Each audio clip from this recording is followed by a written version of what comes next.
Welcome to Setup Mastery, your go-to channel for all things tech. Here, we explore the latest gadgets, unbox cutting-edge devices, and provide step-by-step installation guides to help you optimize your setup. Subscribe now and join our journey to master the art of perfect setups. In today's video, we'll guide you through the simple process of resetting the TP-Link CPE610 Outdoor CPE back to its factory settings. This quick and straightforward reset can help resolve connectivity issues or regain access if you've forgotten your login credentials. Let's dive in. Before we begin, resetting the CPE610 will erase all custom settings, including network configurations and passwords. You might need to reset the device if you're experiencing network problems, or if you need to set it up from scratch.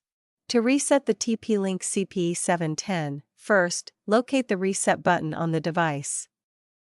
You'll usually find it near the Ethernet ports at the bottom of the unit. Ensure the CPE610 is powered on before you proceed with the reset process. With the device powered on, press and hold the reset button using a paperclip or similar tool for about 10 seconds. You'll notice the LED lights blinking, which indicates the device is resetting. Once the lights stabilize, the CPE610 will have been restored to its factory settings. After the reset is complete, you'll need to log back into the TP-Link web interface to reconfigure your device. Connect the CPE610 to your computer using an Ethernet cable. Open a web browser and enter the default IP address 192.168.0.254.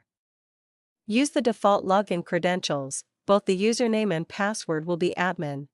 With the CPE610 now reset, you can begin reconfiguring the device according to your network's requirements. Adjust the wireless settings, choose the appropriate operation mode, and set up your security preferences, just as you did during the initial setup process. If you have any questions or need assistance, our team of experts is ready to help. Don't hesitate to reach out for support by calling 323-471-3045. Drop a comment below if you have any further questions. And that's it. You've successfully reset your TP-Link CPE610 and are ready to set it up again. If this video helped you, please consider liking, commenting, and subscribing for more helpful tutorials. Thanks for watching, and we'll see you in the next video.